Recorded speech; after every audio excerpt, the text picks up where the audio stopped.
Welcome back. ఏపీలో DSC notification విడుదలైంది. ఏపీలో 6100 ఉపాధ్యాయ పోస్టుల భర్తీకి నోటిఫికేషన్ రిలీజ్ చేశారు ఏపీ మంత్రి Botsa Satyanarayana. 2299 school assistant, 2280 SGT పోస్టులు, 1264 పీజీటీ, 215 టీజీటీ, 42 ప్రిన్సిపల్ పోస్టులను భర్తీ చేయనున్నారు. ఈ నెల 12 నుంచి డిఎస్సి ప్రక్రియ ప్రారంభం కానుందని, ఏప్రిల్ 7న ఫలితాలు వెల్లడిస్తామన్నారు మంత్రి బొత్స. 2018 సిలబస్తోనే ఈ డిఎస్సి ఉంటుందన్నారు. విద్యపై తమ సర్కార్ ఇప్పటి వరకు 72,000 కోట్ల రూపాయలు ఖర్చు చేసిందన్నారు బొత్స. విద్యకు తమ ప్రభుత్వం పెద్దపీట వేసిందని, ప్రతి నెల 2 సార్లు దీనిపై సీఎం జగన్ సమీక్ష నిర్వహించారన్నారు. ప్రభుత్వ పాఠశాలల్లో అంతర్జాతీయ స్థాయి విద్యను అమలు చేస్తున్నామన్నారు. పేద విద్యార్థులకు నాణ్యమైన విద్యను అందించడమే తమ లక్ష్యమన్నారు. రాష్ట్రంలో సిబిఎస్ఈ విద్యను అందిస్తున్నామని, ఇంగ్లీష్ విద్యను అమలు చేస్తున్నామన్నారు. గతంలో ఇంగ్లీష్ మీడియం వద్దు అన్న వాళ్లే ఇప్పుడు దానిని మళ్లీ కావాలంటున్నారన్నారు. విద్యార్థులకు నాణ్యమైన విద్యను అందించేందుకు తమ ప్రభుత్వం కృషి చేస్తోందన్నారు.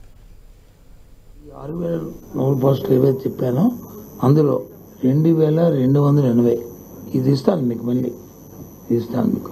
80 పోస్టులు వచ్చి ఎస్జీటీ, ఎస్ఏ స్కూల్ అసిస్టెంట్ వచ్చి 2,299, టీజీటీ వచ్చి 1,264, పీజీటీ వచ్చి 215, ప్రిన్సిపల్ పోస్ట్ వచ్చి 42. మొత్తం కలిసి అన్నీ కలిపి 6,100 ఇవన్నీ కలిపి. చాలా మంది చాలా విమర్శలు చేశారు. ఇంగ్లీష్ మీడియం ఎందుకు వద్దు అన్నారు. తర్వాత వాళ్ళే సర్దుకుని వాళ్ళ ఆలోచన మారుకుని మేము దానికి వ్యతిరేకం కాదని మళ్ళీ చెప్పిన సందర్భాలు మనం చూసాం. ఇక్కడ ఎవరిని నేను దాన్ని పాయింట్అవుట్ చేసి విమర్శించి తెలుసుకోలేదు. ఎందుకంటే ఏదైనా కార్యక్రమం చేస్తున్నప్పుడు దాన్ని కొంత సమయాన్ని తీసుకుని దాని నుంచి వచ్చిన ఫలితాలని ప్రతిఫలాలని అన్ని చూసుకుని వెయిట్ చేసి మాట్లాడాలి.